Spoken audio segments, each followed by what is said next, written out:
सबसे पहले आप सभी का स्वागत है। हम लोग, मैं और श्रेय, ये चीज के लिए पिछले 1 साल से हम लोग मेहनत कर रहे थे। बट मीनवेल कभी कभी मेरी स्टडी बीच में आ जाती थी, श्रेय की शादी आ जाती थी, उसके बाद फिर गुरुबा कभी कभी अवेलेबल नहीं रहते थे। सो काफी मतलब एफर्ट्स रहे ये चीज के अंदर। और जब इसको इम्प्लीमेंट करते टाइम मतलब प्रॉपर रिस्पॉन्स नहीं मिलता था तो थोड़ा वो होता है। बट आज भगवती बाला और गणपति दादा की इच्छा होगी तो ये आज पॉसिबल हो रहा है कि आज हम सभी लोग यहाँ पर है। सो सबसे पहले हम लोग गुरु वंदना करेंगे, ठीक है। गुरु ब्रह्मा गुरु विष्णु जो मंत्र है, तो सभी लोग एक साथ हम मिलकर दो हाथ जोड़कर गुरु को नतमस्तक वंदन करेंगे, ठीक है। और उसके बाद फिर हम आज का सेशन शुरू करते हैं, ठीक है। चलिए। एक एक मिनट आदित्य भाई, एक मिनट। जी श्रेय। अब आप सब लोग म्यूट भी कर दीजिए, कैमरा भी ऑफ कर दीजिए।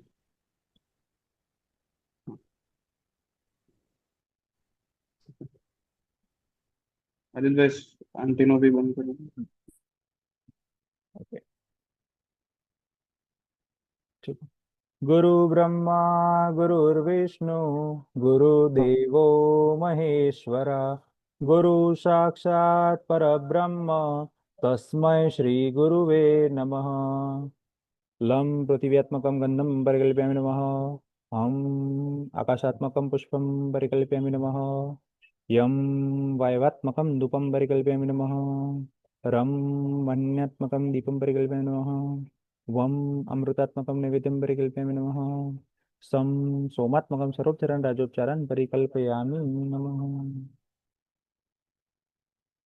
अच्छा, अभी आप सभी अपना कैमरा स्टार्ट कर सकते हैं, ठीक है। हम लोग थोड़ा इंटरेक्ट करते हुए ही थोड़ा बहुत आगे बढ़ेंगे ताकि जो भी न्यू लोग हैं, ठीक है, तो वो थोड़ा कनेक्ट कर पाएंगे।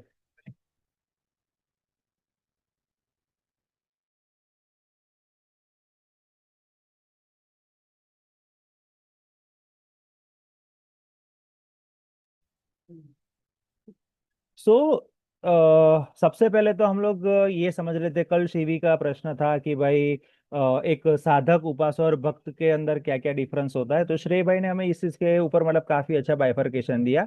सेशन के अंदर भी ये चीज हम थोड़ी बेसिक लेवल के ऊपर मतलब यहाँ पर कवर कर लेते हैं ताकि इनकेस अगर कोई किसी को भी फ्यूचर में गाइडेंस के लिए अगर समझना है कि ये तीनों चीजों में क्या डिफरेंस है, और अगर आप ये वीडियो उनको सजेस्ट कर रहे हैं, रेकमेंड कर रहे हैं, तो उसको एक थोड़ा बेसिक कंसेप्ट क्लियर हो जाए, ठीक है। सो जैसे कि हमें श्रेय भैया ने बताया था कि भाई कोई भी इंसान होता है तो नॉर्मली वो अपने इष्ट के साथ या पर्टिकुलर किसी एक देवता के साथ कनेक्टेड होता है। और वो डेली बेसिस पे उनकी धूप पाठ पूजा आरती या पर्टिकुलर किसी स्तोत्र का पाठ वगैरह करता है या वो नाम जप करता है। तो वो जो होता है वो एक बेसिक स्टेज होता है जिसे हम भक्ति का स्टेज कहते हैं, ठीक है। ना ये उपासक, ये लेवल पर ना आप उपासक हो और ना ही आप साधक हो, सिर्फ आप यहाँ पर भक्त हो, ठीक है। जब आपकी भक्ति एक एक्सट्रीम लेवल पर पहुंचती है, ठीक है, आपका अपने इष्ट के साथ एक बॉन्डिंग क्रिएट होता है, ठीक है। उसके बाद आपके जो इष्ट है वो आपको एक डायरेक्शन प्रोवाइड करते हैं या आपको एक रास्ता दिखाते हैं, आपको किसी पर्सन से मिलाते हैं या पर्टिकुलर आपको शिवी, आप अपना माइक जो है वो उसको एक बार कनेक्ट कर लीजिए डिवाइस वॉल्यूम के साथ। बाकी सबको आवाज आ रही है? हाँ, आ रही है। आप एक बार अपना जो डिवाइस वॉल्यूम है ना वो आप एक बार कंफर्म कर लीजिए, कनेक्ट कर लीजिए उसको। सो वो एक पीरियड ऐसा होता है कि उसके बाद जो आपके इष्ट होते हैं वो आपको एक डायरेक्शन प्रोवाइड करते हैं, आपको किसी इंसान से या पर्टिकुलर किसी मटेरियल से आपकी मुलाकात करवाता है कि जहां पर आपको एक डायरेक्शन मिलती है कि हाँ, मैं अगर ये परंपरा से या फिर ये गुरु के पास जाऊंगा, ठीक है, तो मुझे प्रॉपर मेरे जो इष्ट है उससे रिलेटेड गाइडेंस मिलेगा। अब देखो यहाँ पर दो चीज हो सकती है, ठीक है। जरूरी नहीं कि आपने जो इष्ट को चुना हो, ठीक है, उसी से रिलेटेड आपको कोई मंत्र मिले, ठीक है। कभी कभी ऐसा भी हो सकता है कि आपका जो कनेक्शन है उसके अगेंस्ट में भी मतलब उससे ऑपोजिट साइड के भी कोई कोई देवता आपको मिल सकते हैं।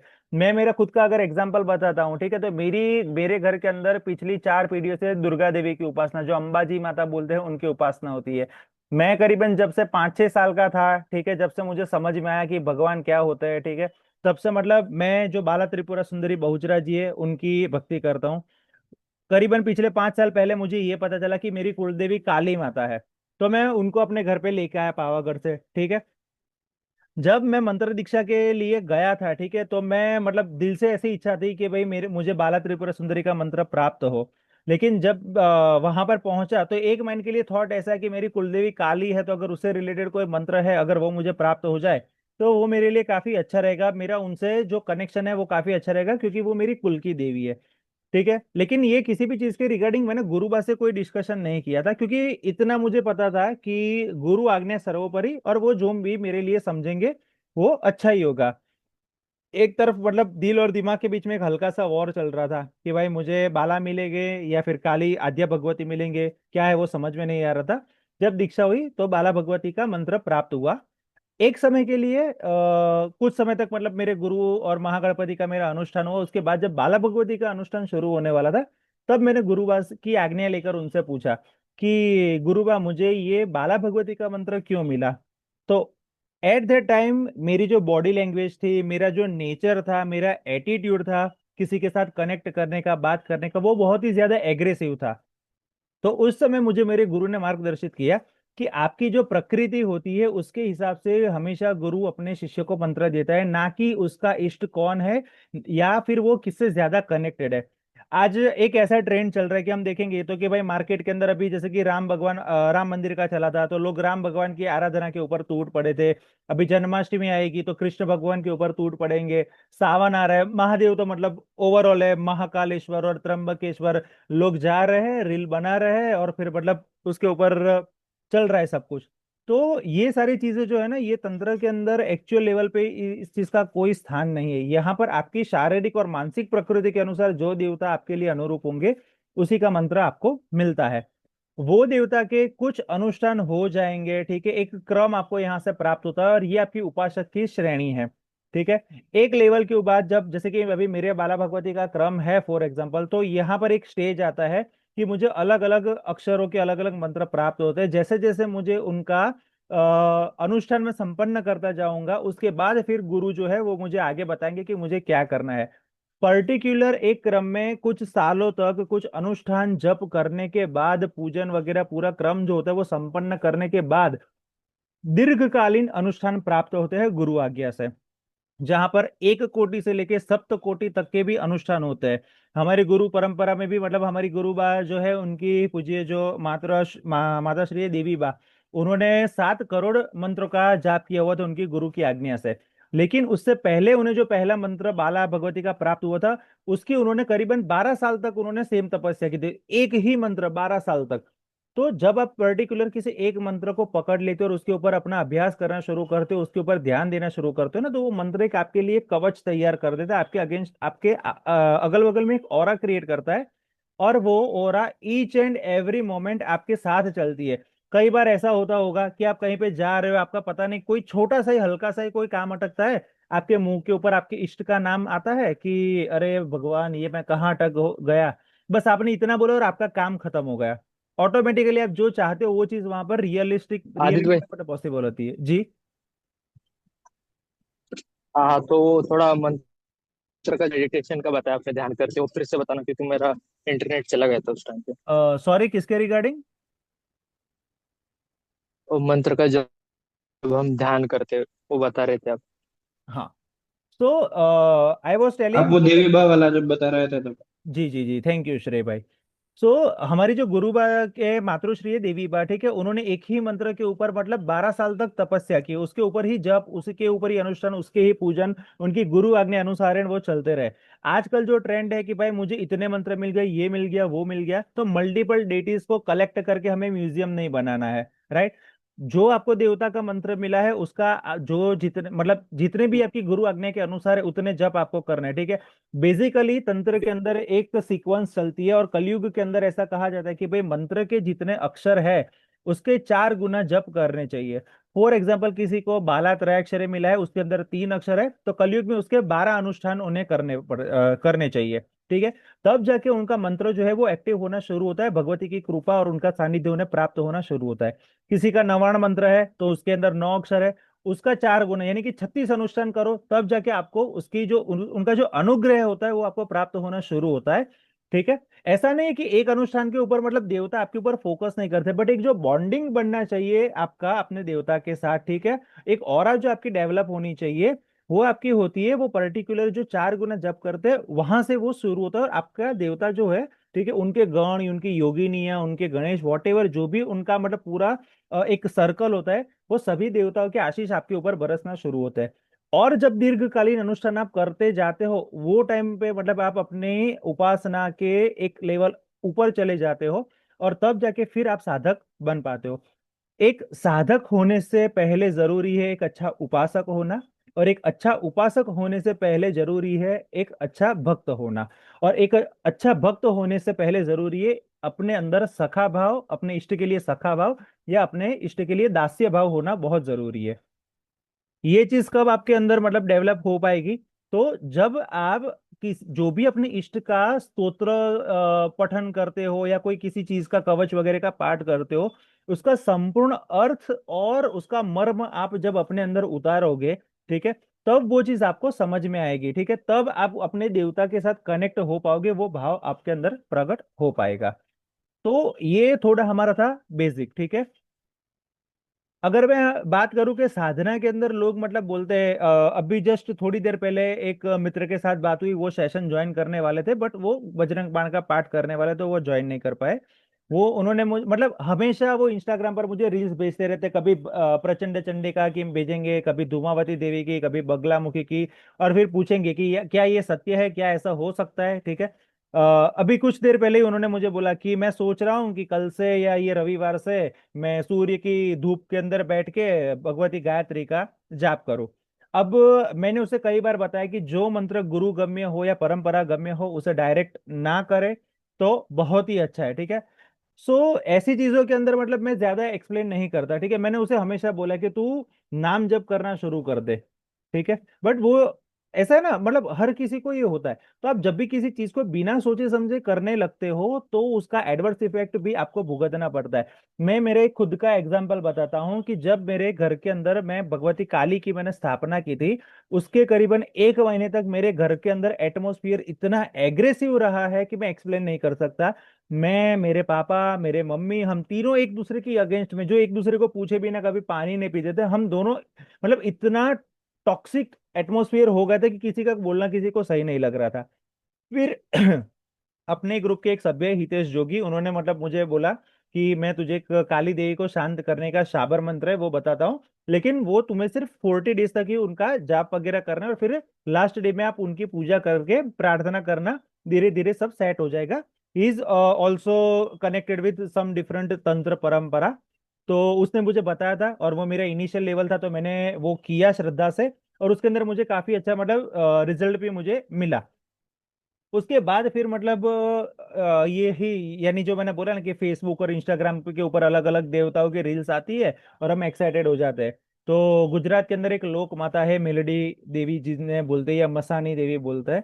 तो मैं सोच रहा था कि मतलब मैं भी मतलब उनको जागृत करूँ, ये वो। गाइस, अगर लिंक खत्म हो जाए तो सेम लिंक के ऊपर हम फिर से ज्वाइन कर लेंगे। ठीक है। तो मैंने सोचा कि चलो मैं इनको भी थोड़ा प्रसन्न वगैरह कर लूँ। उनका एक यहाँ पर बड़ा सा मंदिर है, वहां पर जाके उनके पुजारी से बात की। तो और वहां के जो महंत थे उनसे मैंने बात की कि मैं ये करना चाहता हूँ।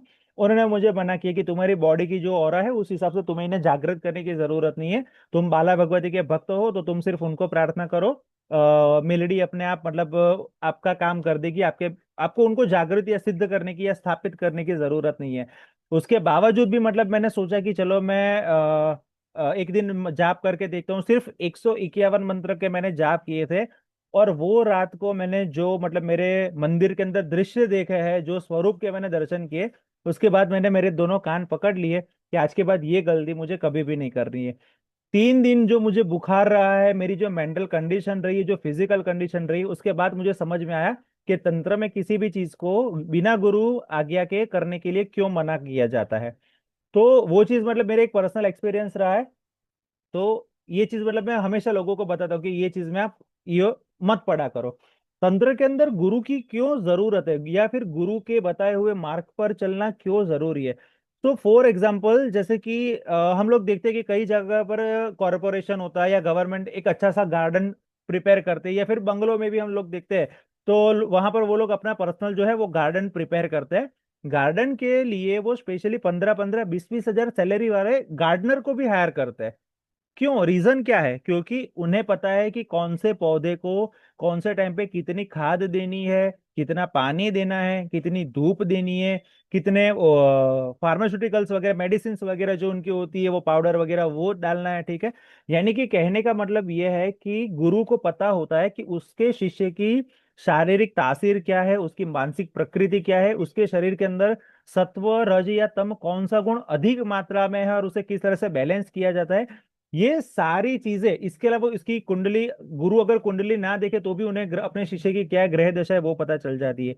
तो ये सारी चीजें जो होती है ना, इसको ओवरलुक करने के बाद मतलब जो गुरु होता है वो अपने शिष्य को पर्टिकुलर एक क्रम के अंदर दीक्षा देता है या उन्हें वो मंत्र देता है। और जब जब हम उसके एक पैरामीटर होती है उसके बाहर जाके या उनकी आज्ञा का अनुसरण करते ना करते हुए हम कोई कार्य कर लेते हैं, तब हमारे ऊपर गुरु का दोष लागू होता है। और फिर भगवती और उनकी जितनी भी योगिनी है, उनकी जितनी भी नित्या है, वो सभी के कोप का हमें भाजन होना पड़ता है। तो अगर आप तंत्र के अंदर हो, ठीक है, तो अगर आप जहां तक गाइडेंस ले रहे हो, इवन मैं हूँ, श्रेय भाई है या कृष्णकांत, इवन सिद्धार्थ भैया की भी मैं बात करूँ, सिद्धार्थ भैया काफी अच्छे स्टेज के ऊपर है, बट स्टिल आज भी वो अपनी गुरु आज्ञा के बिना कुछ भी नहीं करते। तो गुरु आज्ञा इज मैंडेटरी यहाँ पर, ठीक है। श्रेय भाई, हाँ जी। थोड़ा गणपति जी के बारे में भी थोड़ा डिस्कशन कर ले, फिर आगे जाके मतलब नेक्स्ट सेशन के अंदर संकट नाशन स्तोत्र के ऊपर भी थोड़ा डिस्कशन करेंगे। अभी जस्ट बेसिक ले लेते हैं, ठीक है। ठीक है। ओके। ठीक है। ठीक है। गणपति का तो जी आपको कहिए। सबसे ज्यादा एक्सपीरियंस है तो। यस यस, उनका कुछ ज्यादा ही मतलब अनुग्रह रहा है मेरे ऊपर। मैं जो उनका अनुग्रह रहा लाडला है जो आपके हूँ। ऊपर। हाँ। हाँ पता है, जी। हमारे धर्म की जो सबसे मतलब माइनस पॉइंट जो बोला जाए, जो ये जो क्षति बोला जाए ना, वो ये है कि हम लोगों ने गणपति दादा को या गणपति बापा को एक शिव जी के छोटे से पुत्र, जिनका मतलब मस्तक जो है वो हाथी वाला है, और जो गोल मटोल से है, जिनको मोदक और लड्डू प्रिय है, ठीक है, या वो चूहे के ऊपर सवारी करते हैं, बस यहाँ तक मतलब एक छोटे मुंह से क्यूट नन्नू मुन्नू किड्स के जैसा मतलब हम लोगों ने कंसिडर कर लिया है। उनका जो एक्चुअल रूप है वो इतनी पौराणिक कथाएं हम लोग उनके बारे में जानते हैं, ठीक है, बट फिर भी कभी हमने उनको एक्सप्लोर करने का कभी प्रयत्न नहीं किया। हकीकत में गणपति जो कर सकते हैं, ठीक है, वो कार्य करने के लिए मतलब और कोई देवता के पास आपको जाने की जरूरत ही नहीं है। गणपति जो है वो किसी भी तंत्र की और किसी भी परंपरा के किसी भी तंत्र की साधन का मूलभूत आधार है, सॉरी, किसी भी परंपरा का मूलभूत आधार है। आप चाहे राजसिक साधना करो, आप तामसिक साधना करो, आप सात्विक साधना करो, आप वामाचार में जाओ, आप दक्षिणाचार में जाओ, आप अघोर पंथ में जाओ, आप नाथ पंथ में जाओ, आप चीनाचार में चले जाओ, आप वज्रयान महायान कोई भी परंपरा में चले जाओ, ठीक है। इवन चाइना का अगर हम तंत्र देखें, चीन का जो वहाँ का वज्रयान तंत्र है, वहां पर देखें तो वहां पर भी गणपति की पूजा होती है। दुनिया के ऐसे कई देश है, श्रीलंका है, म्यांमार है, इंडोनेशिया, बांग्लादेश, तुर्की, ईरान, ये सारी चीजों पर भी ऐसी कई जगह है, ऐसे मतलब म्यूजियम्स वगैरह की, जहां पर हमें गणपति की मूर्तियां, उनके विग्रह प्राप्त होते हैं। तो ये चीज मतलब इस बात का प्रूफ है कि गणपति जो है वो वर्ल्ड वाइड एक्सप्लोर हुए भगवान है, लेकिन हम लोगों ने उन्हें एक सीमित दायरे के अंदर रख दिया है, ठीक है। जनरली हम लोग जब भी गणपति की बात करते हैं तो हम लोग बोलते हैं विघ्न कर हरता, ठीक है, यानी कि जो विघ्नों का हरण करते हैं वो। लेकिन जब आप तंत्र साधना के अंदर आते हो तो जो गणपति आपकी परंपरा के अनुसार आप जो गणपति के जो भी स्वरूप की उपासना या साधना करोगे या उनकी भक्ति करोगे, वो सबसे पहले आपके जीवन में विघ्नकर्ता बन के आएंगे, ठीक है। यहाँ पर विघ्नकर्ता से मतलब हम दो तर्क ले सकते हैं।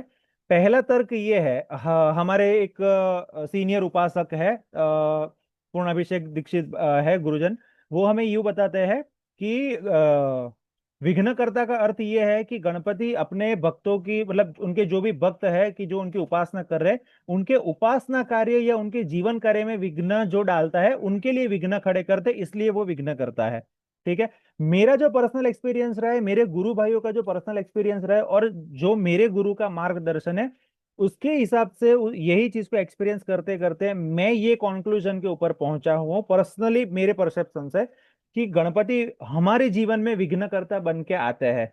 जब जब आप गणपति की उपासना करोगे तब तक आपके जीवन का सबसे बड़ा विघ्न आपके सामने आकर प्रस्तुत हो जाएगा। अब यहाँ पर ये होता है कि हम लोग ये सोचते हैं कि यार हम तो गणपति की उपासना कर रहे हैं, ठीक है, और ये प्रॉब्लम्स और ज्यादा क्रिएट हो रही है, लाइफ और ज्यादा मतलब कॉम्प्लिकेटेड हो रही है, केओस क्रिएट हो रहा है, राइट। तो गणपति का काम सिर्फ विघ्न हटाना और मतलब तुरंत तैयार लाडू खिलाना नहीं है। वो हमें समस्या दिखाते हैं, समस्या से बाहर निकलने का रास्ता दिखाते हैं। जैसे जैसे उनके जप तर्पण पूजन ये सारी चीजें बढ़ती जाएगी, ठीक है, आपके गुरु के मार्गदर्शन के अनुसार, वैसे वैसे वो आपको अलग अलग रास्ते दिखाएंगे, आपके दिमाग में अलग अलग आइडिया जनरेट करेंगे, और आपको सिखाएंगे सिखाएंगे कि आप सेल्फ डिपेंडेंट होके, इंडिपेंडेंट होके किस तरह से अपनी ही समस्या से बाहर निकल सकते हो और अपनी लाइफ के प्रॉब्लम्स को ओवरकम कर सकते हो। मैं जब महागणपति के अनुष्ठान में था, ठीक है, तो मैंने मेरी लाइफ का सबसे बड़ा प्रॉब्लम वहीं पर ही फेस किया हुआ था, ठीक है। अभी भी मेरे महागणपति के कुछ अनुष्ठान चल रहे हैं किसी चीज के, तो कभी कभार ऐसी सिचुएशन आ जाती है कि मैं मतलब डिस्टर्ब हो जाता हूँ कि यार ये क्या हो रहा है, ये कब मतलब खत्म होगा, इसका कोई सॉल्यूशन क्यों नहीं आ रहा है। लेकिन सेकेंड मोमेंट पे जैसे मैं मेरे माइंड के अंदर ये ऑर्डर करता हूँ ना कि गणपति बापा बैठे तू चिंता मत कर, हो जाएगा, आधे घंटे के अंदर मुझे वो प्रॉब्लम की सॉल्यूशन मिल जाती है। तो सबसे पहले गणपति की आराधना या उपासना जो है वो कोई भी तंत्र परंपरा में दीक्षित होने से पहले होनी जरूरी है, क्योंकि गणपति सभी परंपराओं का आधार है। हमारे शरीर में भी गणपति जो है वो हमारे आधार रूप मूलाधार चक्र में बैठते हैं, ठीक है, वहां पर उनका आसन स्थित है, राइट। इसीलिए मूलाधार चक्र का जो रंग है वो भी वहां पर लाल बताया गया है, क्योंकि गणेश जी जो है उनको लाल रंग जो है वो अति प्रिय है, ठीक है। जो दीक्षित परंपरा में मतलब एक लेवल पर उनकी उपासना पहुंची है और वो परंपरा के अंदर दीक्षित होना चाहते हैं, तो उन्हें हम गणेश अथर्वशीर्ष जो है वो सजेस्ट करते हैं, ठीक है। गणेश अथर्वशीर्ष के अंदर हाँ श्रेय भैया, श्योर। गणेश चतुर्वेदी इसके अंदर काफी तंत्र के जो बीजाक्षर मंत्र है उनका भी कई कई जगह पर उल्लेख है, उसके अंदर पूरा उसका सीक्रेट है। तो कई कबार ऐसा भी होता है कि कुछ बेसिक लेवल्स के लोग जो होते हैं वो भी हमें पूछते हैं कि भैया हम लोग क्या करें। तो ऐसे केसेस में हम उनको बोलते हैं कि आप 1250 गणेश संकट नाशन गणेश स्तोत्र के पाठ कीजिए। गणेश संकट नाशन स्तोत्र या अथर्वशीर्ष के 1250 पाठ जब करता है ना, तो हमारे लिए एक स्टेज क्रिएट हो जाता है, एक पहला जो सोपान होता है वो क्रिएट हो जाता है, जिसके ऊपर पैर रख के हम हमारे गुरु की पीठ तक या उनके चरणों तक हम पहुंच सकते हैं। तो अभी जो भी हमारा मतलब अगला सेशन रहेगा, ठीक है, सबकी मंजूरी होगी जब सब लोग कनेक्ट कर पाएंगे, ऐसे टाइम पे हम अपना सेशन रखेंगे। वो सेशन के अंदर हम लोग बात करेंगे श्री संकट नाशन गणपति स्तोत्र के बारे में, जहां पर गणेश जी के 12 नाम की क्या क्या ऊर्जाएं हैं और वो आपके जीवन के अंदर क्या बदलाव ला सकते हैं, इसके बारे में हम सारी चर्चा करेंगे। आप सभी का मुझे ध्यान से सुनने के लिए खूब खूब धन्यवाद। अस्तु। जय अम्बे, जय गुरुदेव, जय।